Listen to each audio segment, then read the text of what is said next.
ভাবলাম আজকে আর ভিডিও বানাবো না, আজকে ছুটি নিই, কোনো ব্লগ শ্যুট করব না। তো তবুও ভাবলাম সারাদিন বসে থাকবো, চলো বন্ধুর সঙ্গে কথাটা বলেই নিই, ভিডিওটা এন্ট্রি করি, শুরু করে দিই। তো চলো বন্ধুরা, এখন বাজে 11:30, এখন থেকে ব্লগটা শুরু করলাম। আশা করছি আজকে ভিডিওটা ভালো লাগবে, তোমরা এভাবে আমার পাশে থেকো। চলো দেখতে থাকো, কন্টিনিউ, কেউ স্কিপ করো না। ভিডিও কী আমি সারাদিন কী করি, সারাদিন বলতে অর্ধেকটা টাইম তো চলেই গেল। সকাল থেকে রান্না আমার হয়ে গেছে, রান্নাটাই করে নিয়েছি, ঝাড়ু দিয়ে নিয়েছি, থালাবাটি ধুয়ে নিয়েছি, সমস্ত কাজ হয়েছে। আর আজকে ওয়েদারটা ভাবলাম, সকালের দিকে একটু রোদ ছিল, ভাবলাম জামা কাপড় পরিষ্কার করবো।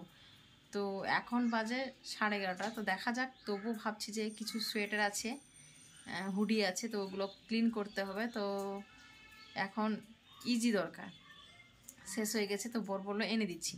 দেখা যাক, এনে দিলে অবশ্যই আমি পরিষ্কার করতে দিব। আর ওয়েদারটা তোমাদেরকে ব্যাক ক্যামেরায় দেখাচ্ছি। তো চলো, আমি রান্নাও শেয়ার করব, কি কি করেছি আজকে। রান্না তেমন কিছু চাপ ছিল না, ওই জন্য আর ভাবলাম যে ব্লগটা শুরুই করবো না, আজকে কোনো ভিডিও বানাবো না, ওই জন্য দেখানো হয়নি। সকাল থেকে ব্লগটা শুরুই করিনি, তো এখন শুরু করলাম। চলো তোমরা দেখতে থাকো, চলো ব্যাক ক্যামেরা দেখাই। এই যে তোমরা বুঝতে পারছো কেমন মেঘলা মেঘলা ওয়েদার, রোদ তো একেবারেই নেই, একদম মেঘলা মেঘলা হয়ে আছে। তো সকালে রোদ ছিল, এখন রোদ নেই। দেখা যাক আর রোদ হবে কি না, হতে পারে 11:30 যখন বাজে, এখন রোদ ঢেকে গেছে। তো তবুও যদি ইজি এনে দেয় তাহলে অবশ্যই আমি পরিষ্কার করব, মানে পড়ে আছে। চলো তোমাদেরকে রান্নাগুলো দেখিয়ে দিই। এখানে হচ্ছে উচ্ছে আলু ভাজা, মেয়ে পছন্দ করে না, তবু আজকে বানিয়েছি। তো এখানে উচ্ছে আলু ভাজা, আর নিচে তো ভাত আছে। এই যে একেবারে নিচে ভাত, দেখো কতটুকু ভাত রান্না, তো এটাই থেকে যায় রাত পর্যন্ত। তো এই ভাত আর উচ্ছে আলু ভাজা, মাছ আলু আর ফুলকপি একসঙ্গে রান্না। তো এটা আমি ঢেলে রাখিনি, কারণ স্নান করে খাওয়া হবে, তো ওই জন্য আবার একটু গরম করতে হবে। এখনও গরম গরম আছে, কিন্তু মানে ধোয়া বের হচ্ছে, তোমরা বুঝতে পারছো কি জানি না। তো এটাই বানানো হয়েছে। তো খাওয়ার সময় একটু ভাবছি পাঁপড় ভেজে নিব, মেয়ে পছন্দ করে। তো চলো, এই হয়েছে রান্না। আর আমার থালাবাটি, সমস্ত থালাবাটি কিন্তু আমার ধোয়া হয়ে গেছে। থালাবাটি ধুয়েছি, কিচেনটা এখনো ক্লিন করিনি, এত থালাবাটি ধোয়া হয়েছে। আর এখানে অ্যাকোয়াগার্ডের আমি সুইচটা অফ করিনি, এখন জল পড়লো, জল ভর্তি করলাম। এই কিচেনটা ক্লিন করতে হবে, এটাই কাজ আছে, আর কোনো কাজ এখন মানে কিচেনের কাজ আর নেই, শুধু ক্লিনটা করতে হবে। আর এখানে আমি জল নিয়ে নিয়েছি, কারণ সমস্ত রুমগুলো এখন আমি ক্লিন করব। এই রুমটাও ক্লিন করব সমস্ত।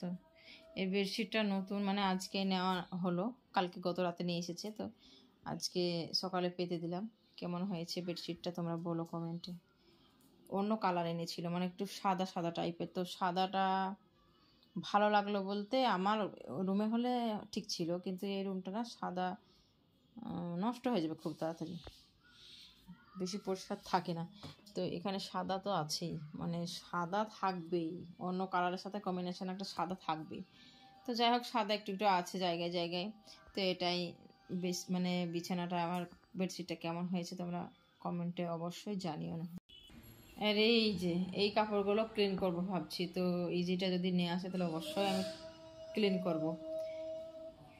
এগুলো সমস্ত কিন্তু হুডি, সোয়েটার, তারপরে আছে যে শীতেরই, সব শীতের। তো এগুলো ক্লিন করব, দেখা যাক আনছে কি, তো ক্লিন করা হবে, নয়তো থেকে যাবে। এবং সমস্ত রুমগুলো ক্লিন করে নিই।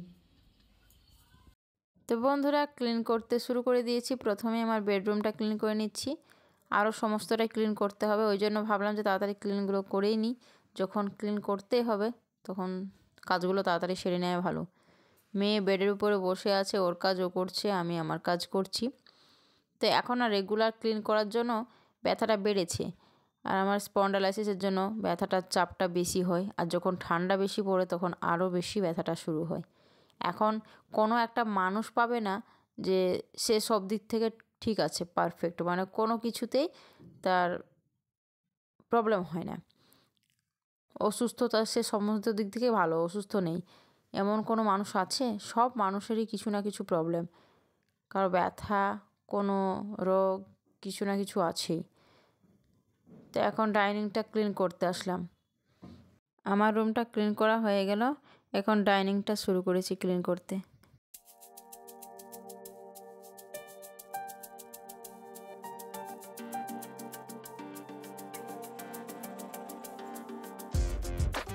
এমনি তো ঠান্ডা, ঠান্ডার মধ্যে ফ্যান চালিয়ে দিয়েছি, নয়তো তাড়াতাড়ি শুকিয়ে যাবে না। আর তাড়াতাড়ি নষ্ট করলে না ভালো লাগে না, পায়ে পায়ে হয়ে যায় হাঁটা।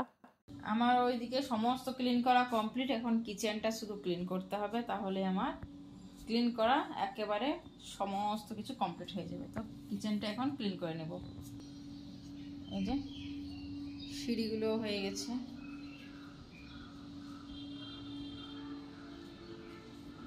আমি তো সকালে তোমাদেরকে বললাম ইজি নিয়ে আসলে আমি ওয়াশিংগুলো করব। তো তখন তো মেঘলা মেঘলা ছিলই, ভালো এখন রোদ হয়েছে, ভাবলাম যে এনেছে যখন ক্লিন করেই নিই। তো এই যে কয়েকটা আছে, এখন মনে হয় না যে আর এগুলো ইউজ করতে হবে। ঠান্ডাটা কম হয়ে গেছে, কিছু কিছু জিনিস না বিদায় দিব, আর নিতে ভালো লাগছে না। শীত আসলে অনেক অনেক জামা কাপড় হয়, অনেক। তো এতগুলো জামা কাপড় আর মনে হচ্ছে না যে ইউজ করতে হবে, কারণ শীত তো শেষের দিকে। আর আমার তো দু একটা বের করি ভয়ে, মানে কতগুলো বের করব বলো, বরের বেশি আর মেয়ের। ওরা বাইরে যায়, মেয়ে তো বাচ্চা, ওকে তো পড়াতে হবে, আর বর তো এখানে ওখানে যাচ্ছেই। বাইরে গেলে ওর বেশি দরকার, একটা হয়তো কম শীত পড়ছে তখন পড়ছে, একটা বেশি শীত পড়লে তখন পড়ছে।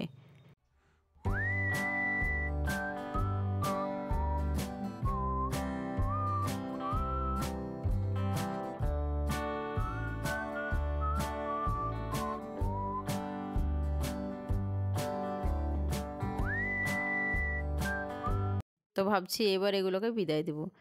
তো এইভাবে আমি একটা একটা করে পরিষ্কার করছি। আর দেখতে পাচ্ছ বেশি ফেনা, মানে নোংরাই তো নেই, ওই একটা একদিন দুদিন করে পরা হয়। আর সেগুলো তো আর আলমারিতে আমি রাখি না, ওই জন্যই ভাবি যে পরিষ্কার করে দিই। তো ওগুলো হলো কিছু কিছু, আবার আমি কিছু কিছু ক্লিন করব, এটাও ক্লিন করে নেব কয়েকটা।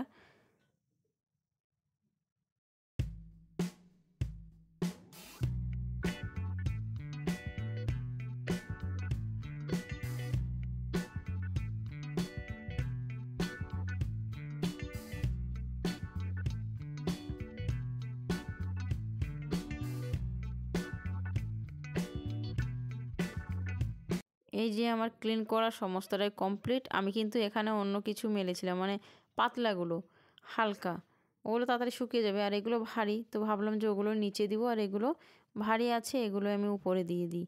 তো ওটাই আর কি করছি, ওগুলো নিচে দিব। স্নান সেরে নিয়ে চলে আসলাম পাঁপড় ভাজতে। আর এই কড়াটা দেখে আমার এত রাগ হয়, তোমাদের তো রাগ হবে। তোমরা কমেন্টে বলো তো তোমাদের কেমন রাগ হয়েছে। সত্যি কথা বলতে আমার মানে পরিষ্কার এত চেপে করি তাও হয় না, কেন হয় না আমি নিজেও বুঝতে পারি না। হাতে ব্যথা হয়ে যায়, তবুও কিন্তু আমার ক্লিন ঠিক করে হয় না। তো এই পাঁপড়গুলো ভাজা হয়েছে, মেয়ে অন্যরকম পছন্দ করে, সবাই তো সব রকম পছন্দ করে না, মানে একই জিনিস পছন্দ করে না, মেয়ে আলাদা করে আমি আলাদা করি।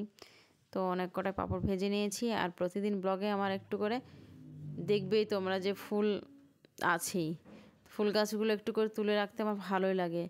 সমস্ত ফুলগুলোই কিন্তু ভালো লাগছে দেখতে। তো ভাবলাম বিকেলে একটু ছাদে আসলাম, জুম করে করে তোমাদেরকে দেখাচ্ছি। সত্যি ভালো লাগছে, সব থেকে ডালিয়া ফুলটা ভালো লাগছে। ওটা ওটা বলতে পারছি না, সাদাটা, এটা ডালিয়া, কিন্তু ওটা কি ফুল আমি নিজেও জানি না। তো কিন্তু ভালো লাগছে। আর গোলাপগুলো ভালো, একটা করে ফুটছে, একটা করে ঝরে যাচ্ছে, আবার একটা করে কুড়ি হয়ে মানে গোলাপ তৈরি হচ্ছে, ভালো লাগছে। আজকে কেন জানি না এই ভুলটা হয়েছে, সত্যি মানে এত ভুলে গেছি। দুপুরবেলায় তোমাদেরকে দেখালাম কিছু জামা কাপড় তো মেলেছি, ওগুলো না তুলতেই ভুলে গেছি। অনেকটা রাত হয়ে গেছে, দেখে বুঝতে পারছো সবার বাড়িতে বাড়িতে লাইট। আর এই যে এখন আমি মোবাইলে লাইট দিয়ে ক্যামেরা অন করে জামা কাপড়গুলো তুলে নিব। সমস্তটাই কিন্তু মেলা আছে, সবটা এখন তুলে নিব। আর এটা ভালো লাগছে দেখে, সবার বাড়িতে বাড়িতে লাইট দেখা যাচ্ছে, আর বাইরে কিন্তু অন্ধকার, এটা দেখে ভালো লাগছে। চারিদিকটায় একদম পুরো অন্ধকার, দেখো ঘন অন্ধকার। এত রাতে চলে এসেছি জামা কাপড় তুলতে। ওই যে যাচ্ছে লাইট দিচ্ছে, এই যে বাইক আসছে এটাতে একটু লাইট দিচ্ছে, তো এটাই আর কি লাইট পড়ছে। এখনও বাইরে কিন্তু রাস্তায় লাইট দেওয়া থাকে, ওরা কিন্তু এখনও লাইট দেয়নি, অনেকে লাইট দেয়। তো তো ওগুলো জ্বলেই থাকে, তো ওগুলো এখন দেখছি জ্বলছে না। তো চলো বন্ধুরা, জামা কাপড় তুলে নিই, এক হাতে ক্যামেরা এক হাতে জামা কাপড় তুলছি ঠিকঠাক করে। ক্যামেরা অন করে দেখো কেমন হচ্ছে, নড়ে যাচ্ছে, ঠিকঠাক করে তোলাই হচ্ছে না। তো চলো এগুলো তুলে নিয়ে আবার পরে দেখা করছি। এক হাতে মানে পারা যাচ্ছে না, হচ্ছে না, তুলে নিয়ে এগুলো। আর এখানে মেয়ে খাচ্ছে হালুয়া। তো ওই যে গাজরের হালুয়া একটা ছোট্ট রেসিপি দিয়েছিলাম ভিডিও, তো আবার বলছে যে আমার খেতে ভালো লাগছে, তো ওই জন্য বানিয়েছিলাম আবার।